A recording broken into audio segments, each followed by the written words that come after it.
Well, howdy, folks. I'm Hank Sheffer, and here we are once again with Mysteries of the Superstition Mountains. Today, once again, I'm here with Larry Hedrick, and I'm here to tell you, among his many other achievements, he and longtime friend Tom Collenborn were the original founders of the Superstition Mountain Museum. I would think that just getting the doors open for that at that time had to be a horrendous job, just trying to figure out what to do with all the history, the donations, and especially the hundreds of the unidentified artifacts that you had. That had to be a monster. You know, we got our tax exempt status in 1980, and we were 9 years collecting things before we got a museum. And it was a rented facility in a shell building. And I was the only person, there weren't very many people on the board, but I was the only person in a position to quit my job and do the project. And I did. I quit my job with Maricopa County Sheriff's Office and took a huge cut in pay and grasping every bit of volunteer help I could get my hands on. We had to do the electrical, the insulation, the sheetrock, and everything on that shell building. And it also, I didn't think it would go this far, but also, you know, I had to build the exhibits, and then it fell upon me to display the stuff and identify it for the public. And that was a horrendous job. The only thing I had to go on at that time was the official appraisers had identified the name of some of these things, and there were pictures of each item. We had over 400 pieces of Indian artifacts from all over Arizona and parts of New Mexico. And then we had a pretty good collection of Hohokam pottery, and that's what we're going to be talking about today. The Hohokam pottery is so different than all the other pottery. It's easy to identify, but there's so many phases of it over from the AD 300 to 1400. Oh my goodness. That there's some subtle changes in the kind of designs on the pots, and you have to get that right. And we never had enough money to hire a professional to do that when you're a fledgling organization. So had to be a lot of research going into that. Oh my goodness. Well, today we're going to approach talking about Indian artifacts. We're going to talk about Cowboys and Indians from the historical point of view, not from the Hollywood sensationalized Cowboys and Indians and cavalry and that kind of stuff. Specifically, we're going to explore the Apache Wars. That's where we want to go with this, okay? So before we could do any of that, though, we really have to know who was here in Arizona before the Apaches even arrived. There's always been a lot of confusion about who was actually here and who wasn't. And somebody says Indian, they always say Apache.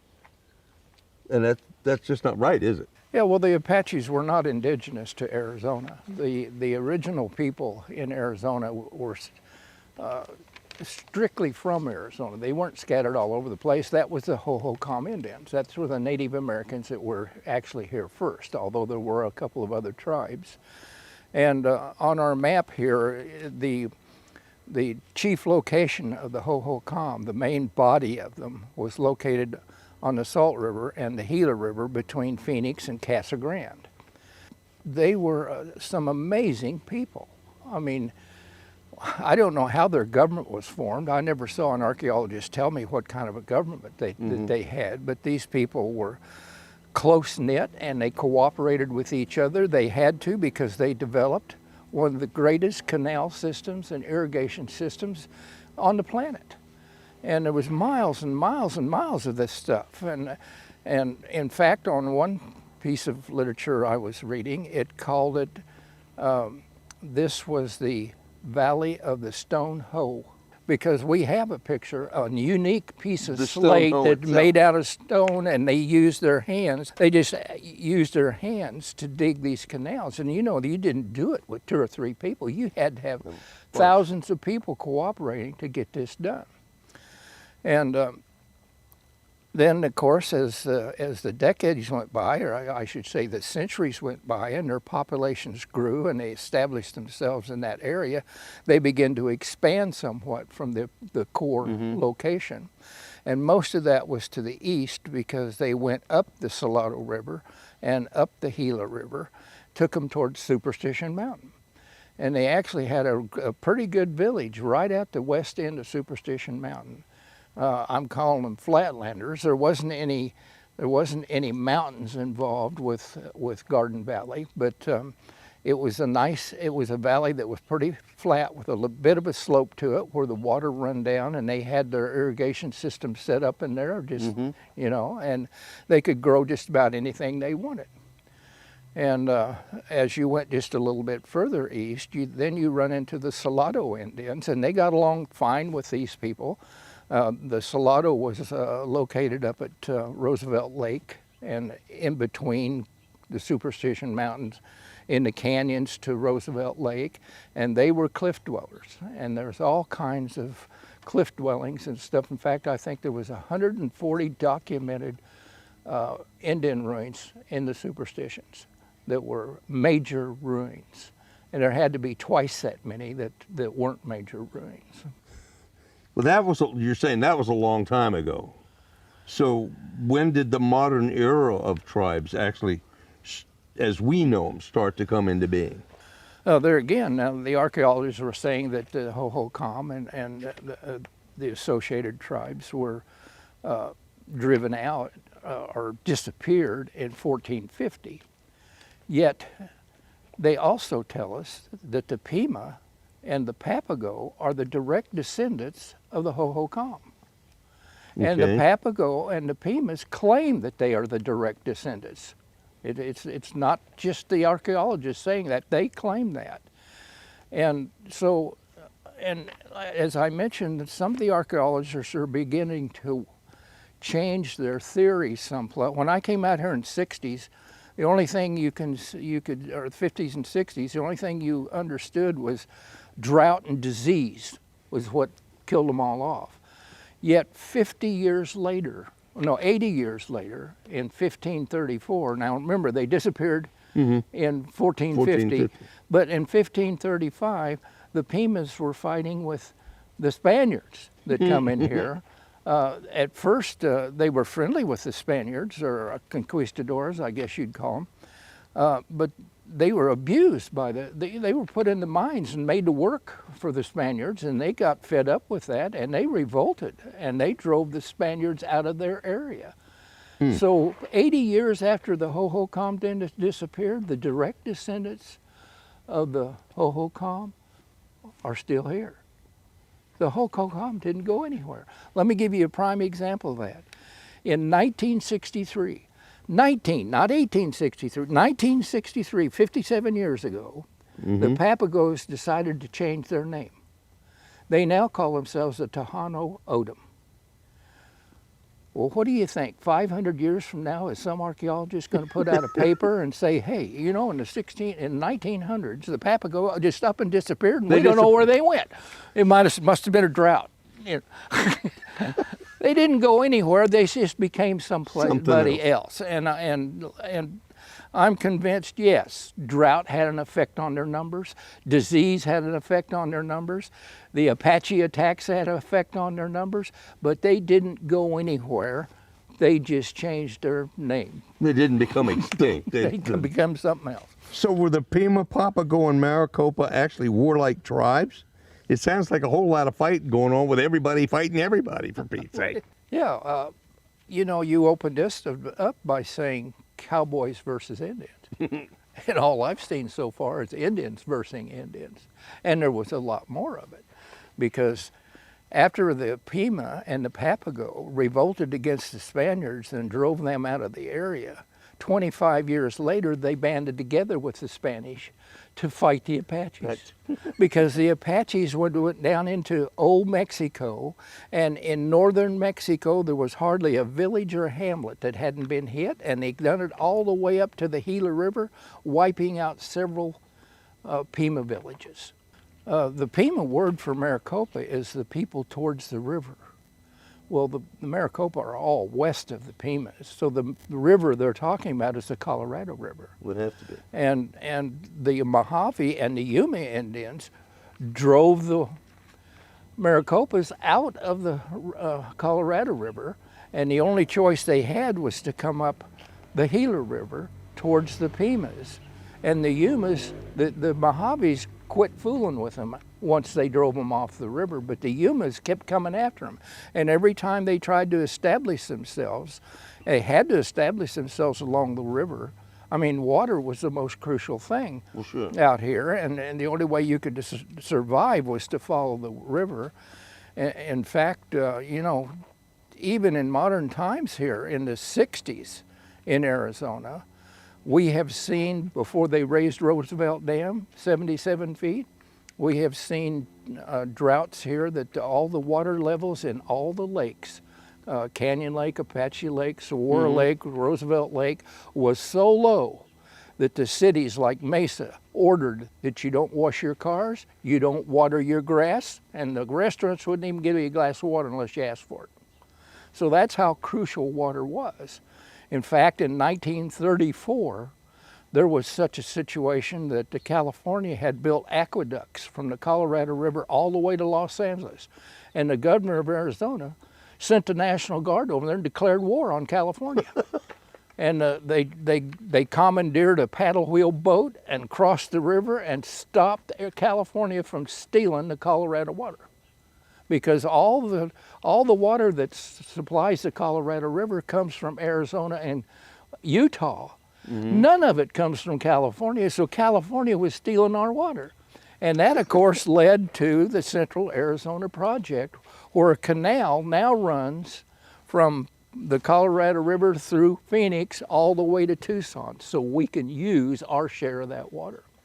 And finally, the Yumas drove the Maricopas so close to the Pimas that the Pimas joined forces with the Maricopa and defeated the Humans, and they never come back up the river again.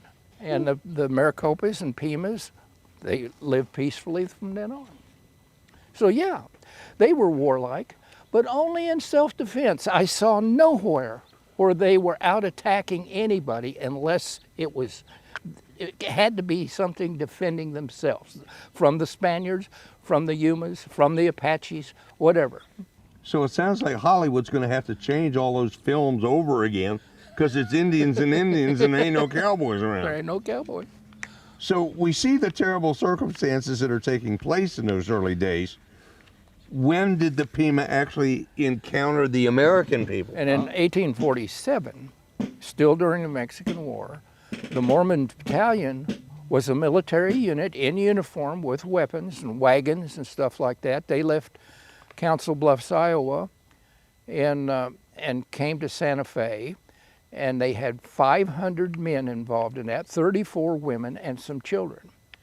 But as they left Santa Fe, things got, some of them got pretty sick, and it got pretty tough, and most of the women, in fact, all of them but one, because only one woman and one child made it to San Diego. Oh my goodness. And not that they died, they just had to go back, not all the way to Council Bluffs, but they just had to drop out, and 200 men dropped out. And by the time they went down to Rio Grande, all the way down to almost Mesilla, someplace in that area, not far from the Texas border, and headed west to Tucson. By the time they got to Tucson, they were in dire shape. When they left Tucson, there was a bunch of stragglers. The wagons, some of the wagons were breaking down, and the animals were breaking down, and it was a tough go. I think they went 26 hours without any water whatsoever. And when they got to the Pima villages, the Pimas were the most helpful people in the world. In fact, they took water back down to the stragglers and brought them in. And the lead elements were so tired and everything, a lot of them just went to sleep and left their wagons sitting there with all kinds of stuff in the wagon and guns and what have you. And the Pimas, not one item was ever stolen out of any of that stuff. In fact, when they went on to San Diego, they left some mules there to replace some of the mules on the straggler wagons when they come in, with nobody there to guard them. And when they got there, they turned the mules over. And these people, they weren't thieves and they weren't liars. That's why we can say they were peaceful people. They only fought in self-defense, and I gotta hand it to them. You know, they saved. You know, our producer here, Dave Jones, had 3 relatives in the Mormon Battalion, and they saved one of his family's life. Well, I'm glad that happened. Well, it sounds like things had really turned around here, so that the Indians weren't fighting. None of that was going on anymore, and yet we had the U.S. Army coming down through. What were they coming here for anyway if there was nothing to fight over? The United States Army didn't come in here in 1862 to fight Apaches. They didn't? No. They came in to get rid of the Confederates that were in Tucson, remember? I forgot all about that. Yeah, yeah. And the Apaches, you know, the Apaches never let up on anybody. When the Civil War started, many forts were abandoned and all the Union soldiers were pulled out of Arizona and New Mexico to be sent back east, and the Apaches went nuts. They were attacking everybody. The only safe place was the Tucson Presidio. If you left Tucson, you were taking your life in your own hands. And the Pimas and Maricopas and Papagos were suffering under that too. So when, by the way, one of the lieutenant in the Mormon Battalion was none other than Colonel Carleton, who led the 2,300 men back into Arizona to get rid of the Confederates. And when they got to Apache Pass, following the Confederates, for some reason, after letting Kearney and the Mormon Battalion go without attacking them, they jumped all over the lead elements of the California Column. The California Column had artillery pieces and well, they didn't wipe them out, but the Apaches had never seen artillery. And the thing of it was, the California columns got their first taste of Apache depredations. And that was a wake-up call. In the California column, the man that was in charge of all the wagons that was in the column was Lieutenant Walker, John Walker. There was a lot of wagons because during the Battle of Picacho Pass, when Captain Calloway came down to the pass and found the battle was over, he had 272 men and 10 wagons. So there were 2,000 men left in the California column. So how many wagons they must have had? Oh my goodness. Anyway, Walker was in charge of all the wagons, even though they were sending people over piecemeal because the animals were drinking up all the wells and the wells had to have time to recover. When he got to the Pima villages, he was amazed of the wheat fields and other grain that was involved with the Pimas and Maricopas. I mean, they had food plenty. The Mormon Battalion, when they left there, they were cutting, the Pimas loved their brass buttons, and they were cutting the buttons off their uniforms and trading for loaves of bread for a single button. I mean, you know, they had plenty. And Walker became in charge of doing business with the Pimas and Maricopas to buy this grain to feed the animals of the army. When you were talking about all these attacks going on by the Apaches, I mean, it seemed like they were everywhere. Was this all just one tribe of people that were all under one chief or something, or were they all over the place? What was the deal with that? Well, I think I mentioned before that I don't know what kind of government the Hohokam had, or I don't know exactly what kind of government the Pimas had. The archaeologists don't really discuss that, but you know how you have a organizational chart? Sure. And the Hohokam and the Pimas, in order to dig these canals and do what they did, you know, you had to have a level of people here, and then up above them are the chiefs.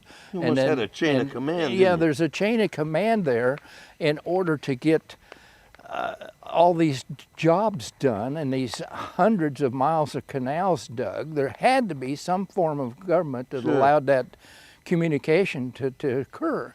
But the Apaches, they didn't have a chain of command. They were here, here, here. They were independent of each other, and you could make peace with one tribe, and every tribe had several bands. You could make peace with even a band, and the rest of them wouldn't agree. They'd still shoot you. And Oh my goodness. and that and Walker, after he got back and he was out of the army now, and he got the Pimas and the Maricopas together and formed a militia to protect them from the Apaches. At first, it had nothing to do with the army, but in 1865, the militia, Pima and Maricopas, are the ones that went up and built the first adobe buildings for Fort McDowell. I'll be doing. And the Army cooperated with them and even issued them parts of uniforms. The jackets they had for the Pimas were trimmed in blue, and the jackets for the Maricopas were trimmed in red, so they were identified from each other, even though they may have fought together. But their chiefs, I think the chief of the Pimas was a guy named Azul. He was made a sergeant over all his men. And now see, now you had a communication. You didn't have a communication problem because the chief of the Pimas was, He'd take care of he was in charge. And the same thing with the Maricopas. And they cooperated very well with the Army because a Lieutenant Thomas Ewing, which that's my mother's maiden name. I didn't try to find out if that Ewing was related, but I can't find anything on him.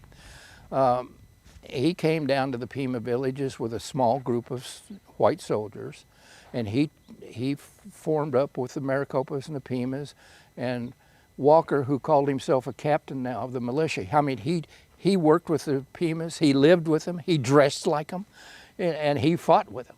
And they went off to do Apache Pass. Our viewers need to go back and find Apache Pass and watch that, because I can't go through the whole thing here. But when they got to they went 25 miles north of the Gila River, and Lieutenant Ewing took the Maricopas and went to Tonto Basin, and Walker took the Pimas and went to Apache Pass. See, and there was always this cooperation there. You see, between 1865 and 1871, the Pimas and the Maricopas were going out with the military as the leaders. They were the scouts, and they were going out 200 and 300 at a time. And they were usually responding to some depredation that the Apaches did on somebody, and they would just go out and try to run them down. They wouldn't stay out for long periods of time. And between 1865 and 1871, Mesa didn't exist at that time. Superior didn't exist at that time. Phoenix was brand new. That was established in '68.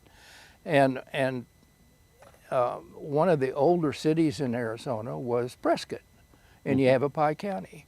And during that 7-year period there to 1871, there had been over 300 murders by the Apaches.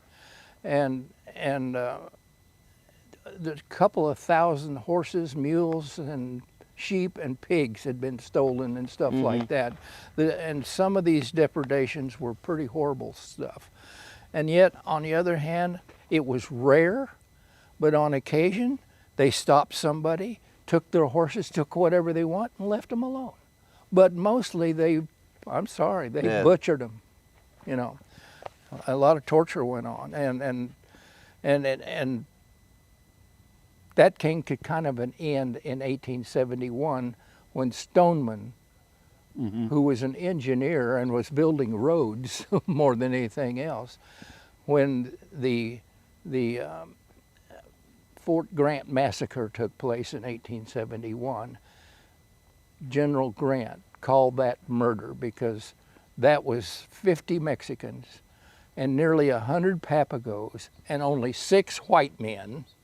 They went out and slaughtered some Indians, and it was the wrong Indians. And President Grant called that murder, and he replaced Stoneman. Not that it was his fault, but You know, he was in command with General Crook, and General Crook changed everything. So after all these years and Hollywood giving us a full measure of Apaches being the scouts with the Army, that just wasn't so. That didn't happen at all, did it? No, the Apaches weren't used until 1871. And General Grant wanted to get the Apaches and the civilians under control, because the civilians had went off and done that Fort Grant massacre. And so he put Crook in place, and Crook is the one that used Apache scouts against Apaches. Because, listen, they didn't like each other any more than they liked us. And they considered it prideful to be paid to go after another tribe. You couldn't get them to go after their own tribe or a band of their own tribe, but they'd come after my band. They'd come after your band, and they done a fantastic job. I mean, they tracked the perpetrators down. It has been made abundantly clear that other equally valid interpretations on the questions concerning the demise of the early Indian tribes here in Arizona, who was here and who wasn't, we've cleared up some of that. We've thrown some other irons in the fire here. He said, so as far as I'm concerned, it turns out maybe they didn't disappear at all. Maybe they've been here the whole time. Or maybe, just maybe, it's another mystery of the Superstition Mountains. Thank you for watching this episode of Mysteries of the Superstition Mountains.